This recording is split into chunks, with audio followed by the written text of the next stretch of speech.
Alright, well I don't know about finding any more codes, but I can't go through this door. Because that just goes to the outside then.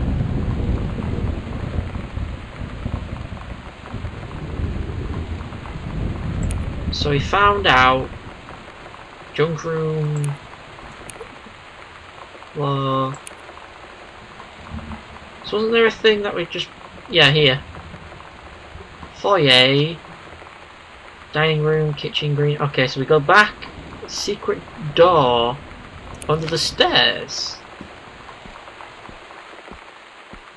I don't know, I may have to stop recording this for today. Maybe after this part, maybe the next part. Because I looked back at my little program which tells me how hot my laptop's getting.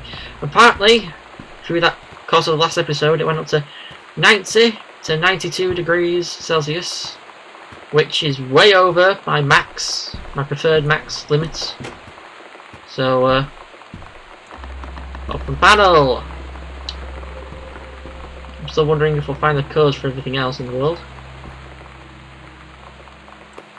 Grab a book.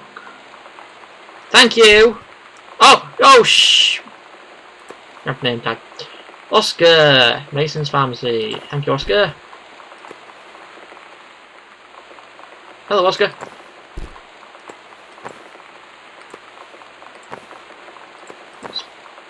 Make Oscar mad.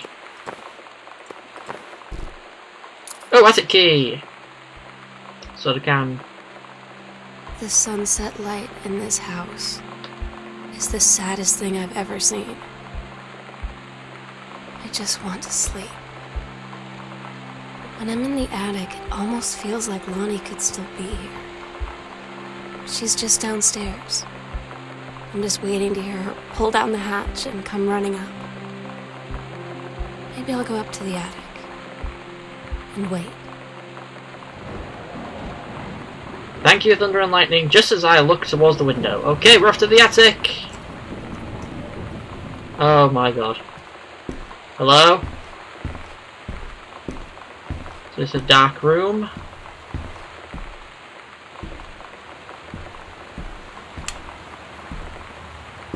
Sleeps up here. I love you, Lonnie.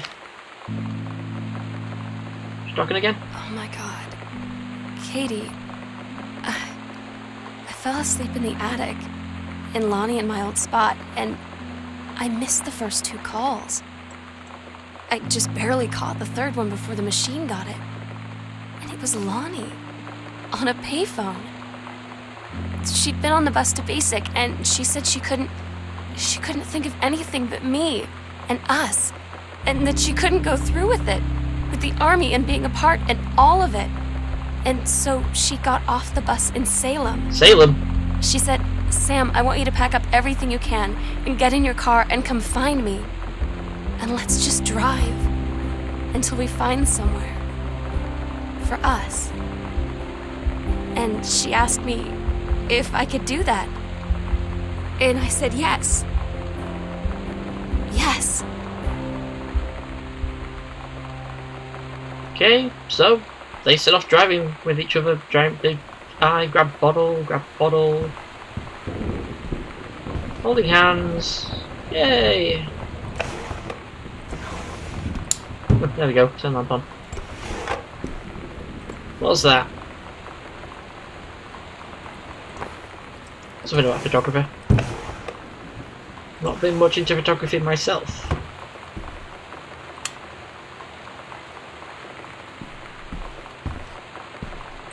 Okay. What's this way? Where's Decatur? Oh, I think this might be the end of the game. Katie, I'm so sorry that I can't be there to see you in person, that I can't tell you all this myself. But I hope as you read this journal and you think back, that you'll understand why I had to do what I did. And that you won't be sad, and you won't hate me, and you'll just know that I am where I need to be. I love you so much, Katie. I'll see you again, someday. Love, Sam.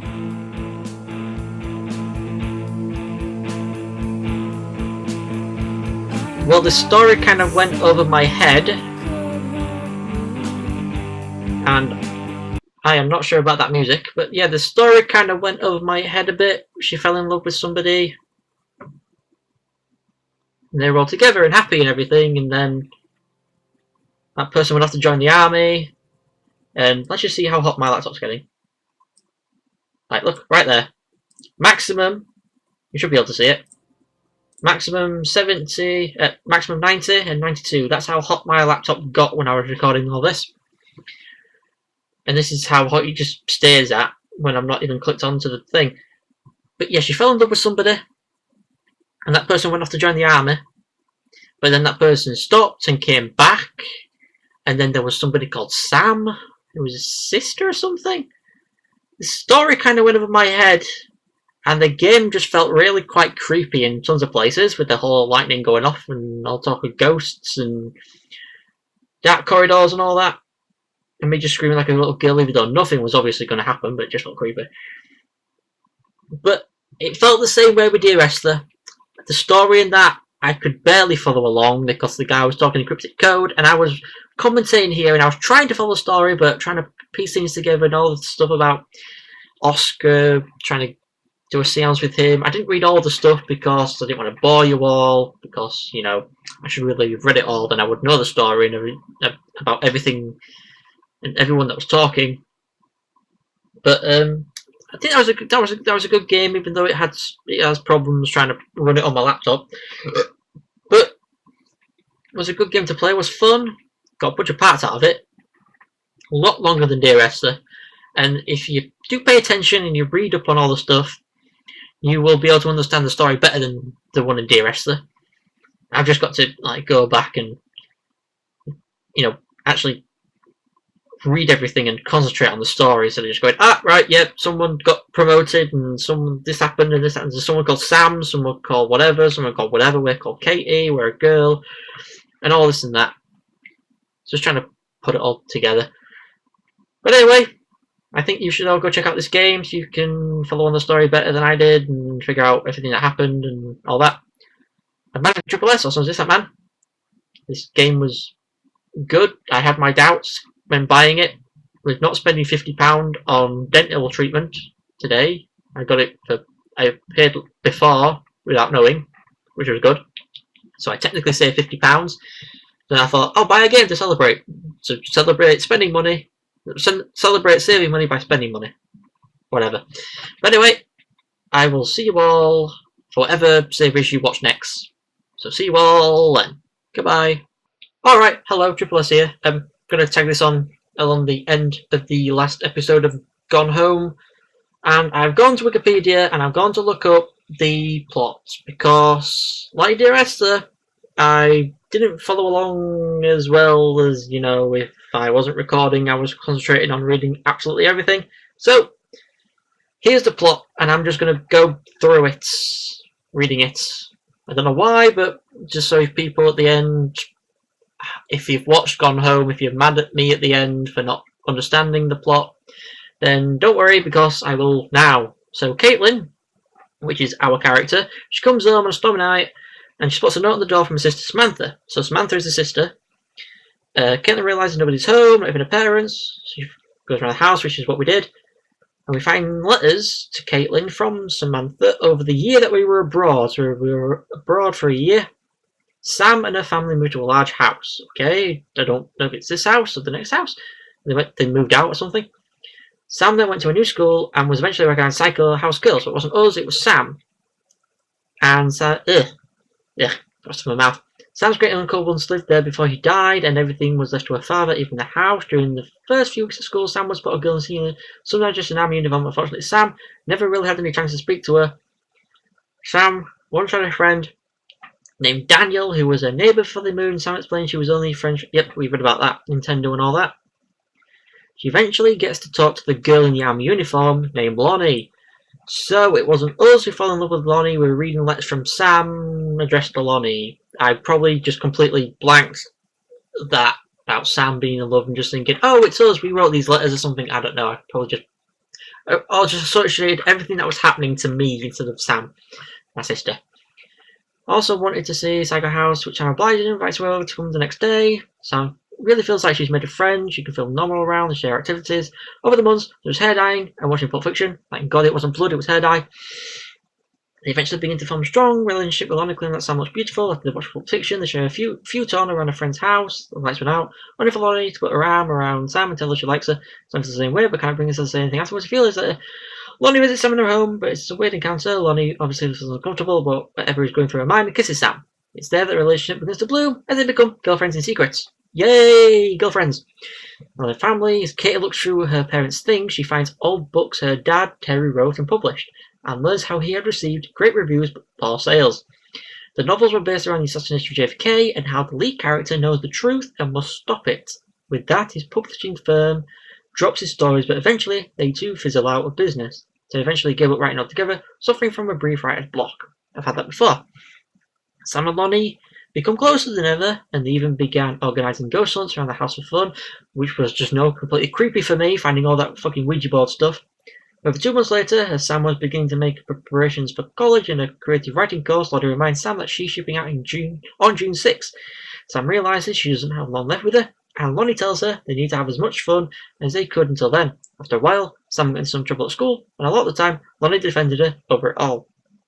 Sam's parents try to talk her out of her behaviour, and Sam eventually tells them of her and Lonnie's relationship, to which they put it down as a phase, which is fucking annoying. Not believing and accepting that Sam is gay and says that she hasn't met the right boy yet, which is just worst parents in the world. A few days later, Daniel visits Sam at her house to pick up his lost long Nintendo games. Sam feels sad about their old relationship and how they stopped being friends. She also explains about her family's problems and her problems with Lonnie, to which Daniel gave her a hug and said that everything will be okay. Good friend, good friend. 48 hours later, Lonnie's departure ended up affecting Sam a lot. Yep, it did. She wished she could go with Lonnie, but knew she couldn't. They spent one last night together and told each other that it would be the happiest night of their lives. For a while they had fun, but eventually began crying after Sam claimed she wouldn't be able to live without Lonnie. Aww. Sometime during that year, Terry received a letter from another publishing firm telling him they would want to republish his two books under a new cover.